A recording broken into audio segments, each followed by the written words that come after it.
যিনি মালিক ছিলেন আমরা তো আসলে জুনিয়র ছোট, তো আমরা যতটুকু জানি এই বিল্ডিংটার মালিক ছিলেন আপনার বিশ্বনাথ ঘোষ। বিশ্বনাথ। হ্যাঁ, বিশ্বনাথ ঘোষ। উনি মারা যাওয়ার পরে ওনার স্ত্রী আশা ঘোষ এখানে দীর্ঘদিন ছিলেন।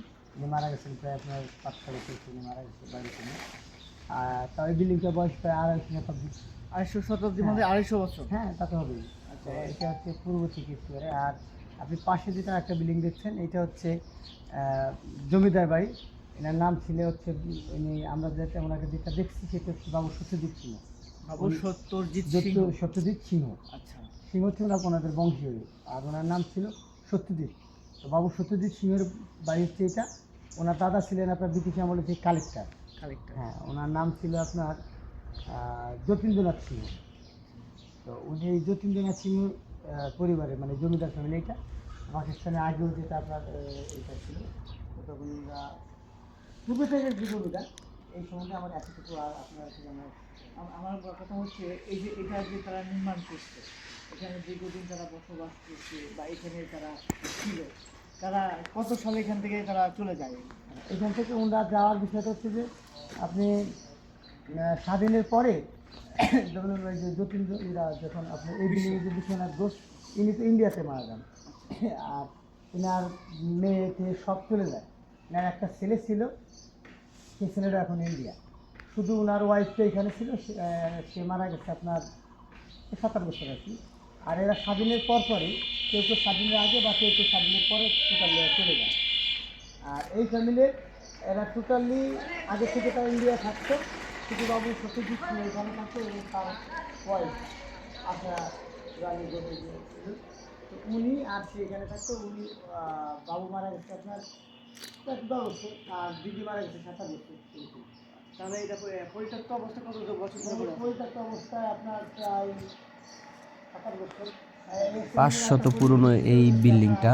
এটা হলো ফরিদপুর জেলা সালতা থানা বল্লভদী ইউনিয়ন বাউশখালী বাজারের সাথে এই বাড়িটা। যদি কারো দেখার ইচ্ছা থাকে অবশ্যই যে আপনারা ভ্রমণ করে আসবেন, ওখান থেকে ঘুরে আসবেন। এরকম পুরনো বাড়ি আসলে সচরাচর দেখা যায় না। এটা বল্লভদী ইউনিয়ন চর বল্লভদীতে এই বাড়িটা আছে। যদি কারো দেখার ইচ্ছা থাকে অবশ্যই যে দেখে আসবেন। আর আমার ভিডিওগুলো যদি আপনাদের ভালো লেগে থাকে অবশ্যই আপনারা পাশে ফলো বাটনটি দিবেন, সাবস্ক্রাইব করবেন। এটাই আপনাদের কাছে চাওয়া। আমি ফরিদপুরের ছেলে। আপনাদের একটি শেয়ারের মাধ্যমে আমার ভিডিওটা অপরকে দেখার সুযোগ করে দেবেন। কারো দখলে নেই, গ্রামবাসী দেখাশোনা করতেছে দেখি অদূর ভবিষ্যতে সরকারের বা গভর্নমেন্টের আন্ডারে চলে যাবে এমন কোনো এরকমই আমরা চাই বা এরকমটাই মানুষের এলাকার মানুষের চাওয়া যে এটা যদি সরকারিভাবে সংরক্ষণ করা হতো তাহলে এখানে একটা কিছু করা যেত বা এটা ওই ঐতিহ্যটা টিকে থাকতো বা আমরা ভবিষ্যতে আগামী প্রজন্মকে দেখতে পারতো। আপনি চাইলেও তার এরকম একটা বিল্ডিং করতে পারবেন না। এই 200-250 শতাব্দী একটা বিল্ডিং টিকে থাকবে এখনকার যুগে তো মানুষ দেখতে পারবে না। তো সেক্ষেত্রে আমাদের আগামী প্রজন্ম বা মানুষ এটা আকৃষ্ট হোক এখানে পরিবেশ। মানে আপনার মোট কথা হচ্ছে আপনাদের এলাকায় যে একটা পুরান বাড়ি আছে বা অনেক সময় ওরা বিশ্বজিৎ ছিল এখানে, বিশ্বজিৎ ঘোষ, তার যে নির্মাণ যে কারুকাজ এই পুরা বাংলাদেশের মানুষ এসে দেখে যায় বা আপনার মানে আপনার দাবি হচ্ছে এটা কিন্তু জাদুঘর হয়, জাদুঘর। মানে মানুষ এসে এটা দেখলো, একটা পিকনিক পার্ক সিস্টেম করে দিলে একটু এই মানুষ এখানে ট্যুরে আসলো, দেখলো, এই সৌন্দর্যটা ভোগ করলো, এখানকার পরিবেশটা ভালো থাকলো। এটাই আমাদের চাওয়া। আমাদের মূলত সরকারের কাছে চাওয়া যে এই জিনিসটাকে সংরক্ষণ করা হোক। এভাবে অকালে ধ্বংস হয়ে গেলে একটা অস্তিত্ব হয়ে যাবে, একটা স্মৃতি থাকবে না। এটা হচ্ছে আমাদের চাওয়া, সেই স্মৃতিটা সংরক্ষণ করে রাখা হবে। ধন্যবাদ আপনার আমাদেরকে।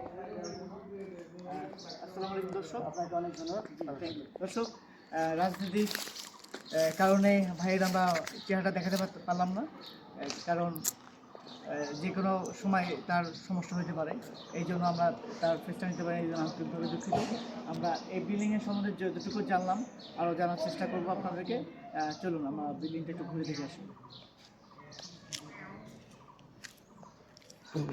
অবশেষে সেই জমিদারের দুটি ছবি আমার কাছে আছে। এই হলো পূর্বকালে জমিদার, তারপরের বংশগত নাতি। এই পর্যন্ত শেষ আপডেট।